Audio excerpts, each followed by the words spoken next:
안녕하십니까. 별리사 스쿨에서 지구과학, 자연과학 개론 지구과학을 강의하고 있는 장병선입니다. 예, 여러분 반갑고요. 일단 뭐 잠깐 그 말씀을 드리면 지구과학이 10문제잖아요. 10문제가 나오는데 그 10문제 중에 여러분들 기출문제 미리 봐서 알겠지만 그 의외로 문제 난이도가 이렇게 높은 문제가 한 절반 정도? 그러니까 절반 정도는 여러분들이 생각보다 단순하게 암기해야 될 내용도 좀 많고, 그 다음에 뭐 그냥 기본 개념만 알고 있어도 풀 수 있는 문제가 많은데, 이제 그런 문제들은 대부분 뭐 당연히 다 맞춰야 되는 문제가 될 거고, 그 다음에 이제 조금 난이도가 많이 높은 문제가 한 2문제 정도 나옵니다. 이제 그 2문제 같은 경우는 일단 우리가 이론 공부를 좀 하고 나서, 그리고 나서 이제 그 이론에서 기존에 나왔던 기출문제랑 한번 접목을 시켜보면, 아, 이 문제는 어떻게 푸는 거다라는 거는 조금 후반부에서 어느 정도 좀 내용 정리가 좀 된 다음에, 개념 정리가 된 다음에 기출문제에서 단계적으로 문제를 난이도를 높이다가 흔히 말하는 킬러 문제를 적응하는 방법은 조금 후반부에 다루게 될 겁니다. 여기에서 지금 여기서 킬러 문제라고 이제 얘기하는 거는 이제 한 47회, 48회 기출문제에 보면은 막 지질도를 분석하는 문제가 한 문제씩 껴 있었어요. 그 문제는 솔직히 그 당시에 맞춘 사람이 수험생들이 100명이면 그 중에 한 두세 명? 물론 찍어서 맞춘 사람은 빼고. 어차피 객관식이다 보니까 찍어서 맞힐 수도 있긴 하는데, 실제로 문제를 알고 푸는. 티맵을 종료합니다. 이거 끌까요? 이거 NG인가요, NG?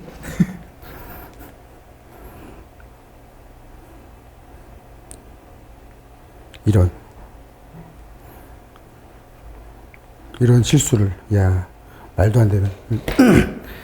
자, 아무튼 다시 가겠습니다. 그 어려운 문제들 같은 경우는 그 지질도 문제 같은 경우가 좀 있었는데, 그 지질도 문제는 실제로 이과를 전공한 친구들 같은 경우도 지구과학 2라는 과목을 고등학교 때 안 배웠다든지, 아니면 조금 연세가 있으신 분들은 전혀 배워본 적이 없는 내용들이라서 아마 접근할 방법 자체가 없었을 수도 있어요. 그런 문제 같은 경우는 나중에 차근차근 보면서 난이도를 조금씩 높여서, 그러니까 너무 어렵게 돼버리면 어떻게 보면 살짝 기본적인 개념을 체크를 해서 그 중에서 객관식에서 찾는 그 방법까지도 가야 되는 거니까 그렇게 알고 계시면 될 것 같습니다. 그리고 수업은 지금 이제 우리 두 번에 나눠서 테마를 나눠서 수업을 하게 될 건데, 오늘 수업에는 이제 지질과 지사학 부분을 나가고, 그리고 나서 이제 번갈아서 지구에 대한 물리량들을 알아보는 그 부분과, 그 다음에 이제 요일별로 선생님이 이제 좀 수업을 쪼개놨는데, 그 요일별로 쪼개놓은 수업에서는 뒤쪽에서는 이제 주로 대기과학이나 천문학 쪽을 다루는 그런 시간을 갖도록 하겠습니다. 오늘은 첫 시간이라서 이거 제가 그냥 제 스펙을 써놓긴 했는데 그냥 참고하시고, 참고할 만한 것도 없지만 오늘 이 지질과 지사학 파트를 들어가 보도록 하겠습니다. 그렇게 어려운 내용은 아니라고 생각은 하는데, 의외로 이 부분이 문제가 2문제 정도 나옵니다. 2문제 정도 나오는데 그 중에 하나는 굉장히 단편적인 거. 그런데 또 여기서 문제는 어디가 나올지 종잡을 수가 없는, 그러니까 굉장히 넓은 범위 내에서 문제는 좀 쉽게 나오는 편이기 때문에 한번 쫙 훑어버리고 나서, 그리고 나서 한번 다시 훈련 과정에서 여기서 지금 강조하려고 하는 게 이겁니다. 단어를 정리하자. 여기서 단어를 정리한다는 거는 거기 이 지질과 지사학 파트에서 지각의 물질, 그 다음에 광물이라든지 이런 거에 대한 언급이 있는데, 이 광물들을 무작정 외우려고 하면 이게 한계가 없어요. 한계가 한두 끝도 없어요. 한두 끝도. 실제로 지구상에 존재하는 알려진 광물만 거의 4천여 종이 되는데, 지금 우리가 4천여 종을 다 외울 수는 없는 거잖아요. 예를 들면은 고등학교 지구과학 수준이라든지 대학교 지리학 수준에서 나오는 광물이 한 100여 개 정도 되는데, 안심을 좀 드리면 우린 그 중에서 한 20개 정도만 알면 되는데, 그 중에서도 한 10개에서 15개 정도는 여러분들이 그 광물 이름이나 암석 이름을 듣는 순간 그 단어의 어원이 뭔지를 알게 되면, 아, 얘는 성분이 이거겠구나 라는 거 충분히 추정이 가능하다고요. 실제로 우리가 한 번도 본 적이 없는 광물, 한 번도 본 적이 없는 암석을 여러분들이 받아들일 때는 한 10개 정도 될까 말까 하니까 그 정도는 여러분들이 좀 암기를 해야 될 필요도 있을 것 같아요. 그래서 이렇게 단어 정리를 해버리시면 조금 수월하게 갈 수 있다라는 얘기를 한번 해봅니다.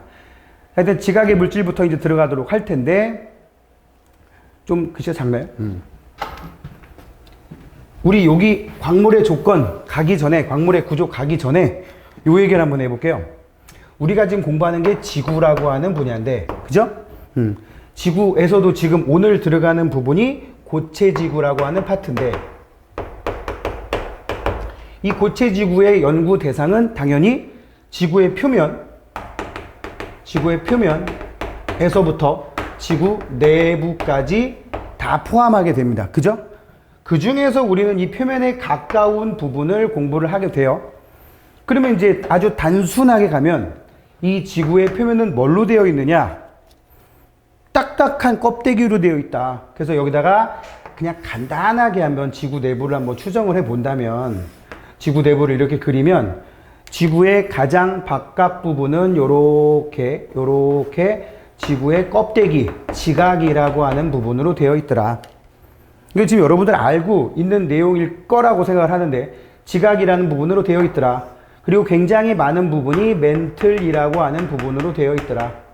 그 다음에 그 안쪽에 들어가게 되면 핵이라고 하는 부분이 있는데 그게 외핵과 내핵으로 구분되더라. 그 중에서 우리는 지금 당분간 어디를 다룰 거냐면 한 여기에 있는 부분을 다루게 될 거예요.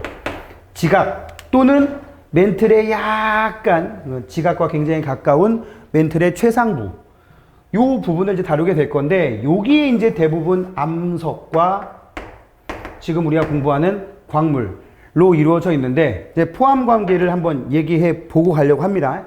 포함 관계라는 건 뭐냐면, 지각이라고 하는 거는 뭘로 구성되어 있느냐? 암석으로 구성되어 있다. 암석은 뭘로 구성되어 있느냐? 광물로 구성되어 있다. 광물은 뭘로 이루어져 있느냐? 원소라는 녀석으로 되어 있다. 우리가 흔히 알고 있는 규소라든지 산소라든지 철이라든지 마그네슘이라든지 이런 원소들이 조합이 돼서 광물이 되고요. 그죠?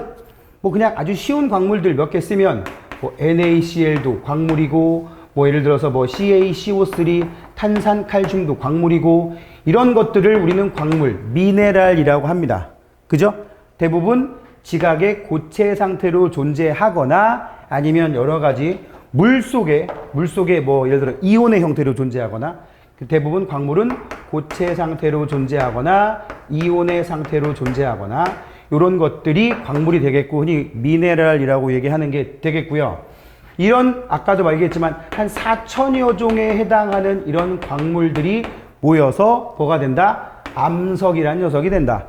오늘 우리 이제 요 광물 얘기랑 암석 얘기를 중점적으로 다루게 될 텐데, 이 암석에는 또 우리는 어떤 세 가지 종류의 암석이 있더라. 그 암석을 종류로 구분을 하게 되면 화성암이라는, 그 다음에 퇴적암이라고 하는, 그 다음에 변성암이라고 하는, 이렇게 크게 세 부류의 암석으로 분류를 할 수가 있더라.